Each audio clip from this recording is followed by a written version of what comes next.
Hey, what's up, everybody? Excited to talk a little bit more about discipleship. Come on, we all need it, and joined by my good friend Ashley Jensen.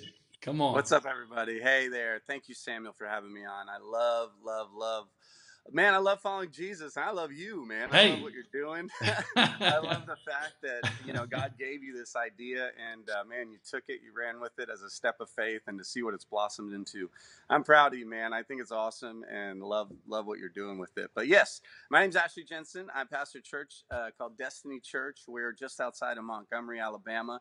Um, Phenomenal things. I actually Come inherited this on. church. It wasn't a church plant, but man, God is doing some phenomenal things. We're seeing people saved every week. We're having baptisms every month. People raised from that old life into a new life, and man, God is really moving. So we're excited, and following Come Jesus has been on. a big part of that. So Well, that's awesome. Obviously, give a little book plug here. Um, Man, I've loved being able to team up with you guys with the resource. And it's fun to hear kind of how different churches are using it. I know those who are yeah, watching this right now maybe trying to figure out how to dial in their discipleship at their church or how to use the Following Jesus book specifically. yeah. So let's talk a little bit about it and how you guys are implementing the book in your church context, and even just kind of just some of your heart around discipleship as well. Yeah. So with following Jesus, I like it because number one, there's minimal branding on it, which is great for me as a marketing guy. It's like, it's not a big time ministry resource or whatever with their branding all over it, but you can actually use it in the local church. And so that's one of the things that appeals to me is that it's very minimal. It's direct information, which is great. It's not anybody else's spin on it. I think you do a really good job writing it theologically to where it applies, and it doesn't have a certain bent or a certain style of ministry on it. So I like that. Cool. Um, so that's just the basics of what I like about it. But the other thing is I like tangible walkaways. In church, I like to be able to, whether it's a illustrated sermon and you walk away with a little trinket or whatever, it's just something that you have in your hand. And so the way it feels is nice, but not only that, when I give the altar call every service, we give an altar call, and we have, anywhere from 3 to maybe 15 to 20 people that raise their hands to receive Christ, and we Yeah. do a very traditional altar Incredible. call in the sense that they don't come down to the altar, but we have them pray right there. In their seats and everything, I lead them through the prayer of salvation, Romans 10:9 and 10, and then but we're sneaky, so we have our ushers in the back, and we're creating a culture to where we're very.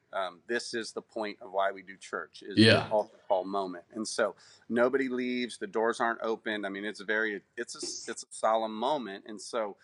We train our ushers to make sure we're looking at the people that are raising their hands, and we've trained them in a way to where they can package things to where it doesn't freak someone out and it doesn't scare them off. But hey, something like, hey man, we noticed you raised your hand. We have this great resource for you. We'd love for you to come by Connection Point, and I'll even walk you over there. And so we do it in a way that's very invitational. But for the most part, we actually have on the Connect card a decision area. We walk everybody through it, and then I hold up the book at the end of service, and I say, hey, right there at Connection Point, which is, it's kind of like Elevation's Orange Tent or wherever, you Yeah. have to go to gather. Yep. And so we just say at Connection Point, we have this available for you. Make sure you go pick one up. And then from there, within the week, we do 3 touches a week on all of our guests. But within that, we actually have somebody call to follow up about following Jesus. How are you doing about the book? How do you like Yeah. the book? Cool. And so that we have a pretty solid Let me sticky fly paper, I guess you could say. yeah, We have a very hey, sticky kind of thing I as far love as it. that goes. What, just for those watching, describe those 3 touches a week, not just the following Jesus stuff, but what do you guys do with your Yeah, guests or so new salvation? so that's an old school Tommy Barnett statistic that I got from him when he was, before his son took over. He was talking about what they did, and they said there in Phoenix they got an 85% return rate if they did 3 touches in a week. So our touches are pretty basic. I think every church should be doing this. It's very simple. I mean, it's a phone call, it's an email, and it's a letter. But in our letters, we pack it. Okay, so we put a $5 Starbucks card in all of our guest letters. So that's kind of an incentive that I don't know if a lot of churches are doing. It Yeah. could get expensive, but for us in our community, it's really work. People get free coffee. So Hey, there you go. I love it, and I love the intentionality of it. And yes, I do think that that is something that as church leaders we can't just let discipleship for salvations just kind of, whatever happens happens. We yeah, don't want to treat new guests that way either. And in both, in the whole overall, if you want to call it assimilation or connection process, is of course you got the new guests, you got the salvation piece. All of it needs to be intentionally thought through to say, hey, if God has sent somebody to us, then right, we're going to make sure that we steward that well, and making sure they're on a legitimate process of yes, becoming closer to Jesus, walking with Him, learning how to follow yeah, Jesus. And obviously, the book is a part of that, but it's this overall family dynamic that right, becomes the glue to be able to show somebody how to follow Jesus, yeah, and not yeah. just a blank process. It's getting them connected to that community as much as possible. Yeah. Well, in talking about the discipleship process, I think we're like most churches. We're in our church. We believe in all of the next steps and the growth track and all that stuff. But what I found in when I kind of came on board, and whenever you inherit a church, you get an opportunity to make all kinds of changes, and everybody's going to be happy about it, Yeah. sarcastically speaking. Said Anyhow, no one ever. so no one ever, right? And so when I started making some of these changes, I was noticing that we're really, really good, especially in church planning world. We're really, really good about church assimilation, Hmm. but we forget about church discipleship. Yeah, You come know, on. and so we're really good about getting people into the usher team and getting people on our worship team, but they could barely be saved. You know what I mean? They could barely even just get into heaven by the skin of their teeth. I'm just kidding, obviously, but Right. I'm just saying that there's got to be some maturity that's built into that as well. And so for us, I just decided, I want to make sure that we're not just assimilating people into church life and church culture, which is awesome, but I want to make sure that they're growing in their faith and they're really hearing from the Lord and they're actually having a journey with Jesus rather than just coming to hear me preach every week, because that will wear you out eventually if Sure. you don't have Yep. a thriving relationship. If I'm your Yeah. relationship with God, then I feel bad for you. You know Yeah. what I mean? So I want to make sure that they're growing. Yep. So for us, Samuel, what we did was I reworked Growth Track and we called it Next Steps. And so Next Steps is this is how you become an owner, because you're not a member. We like ownership here. This is how you become an owner here at Destiny. And so it's a Next Steps. Very similar to ARC and Highlands and all that stuff. We use all the Yep. same curriculum there.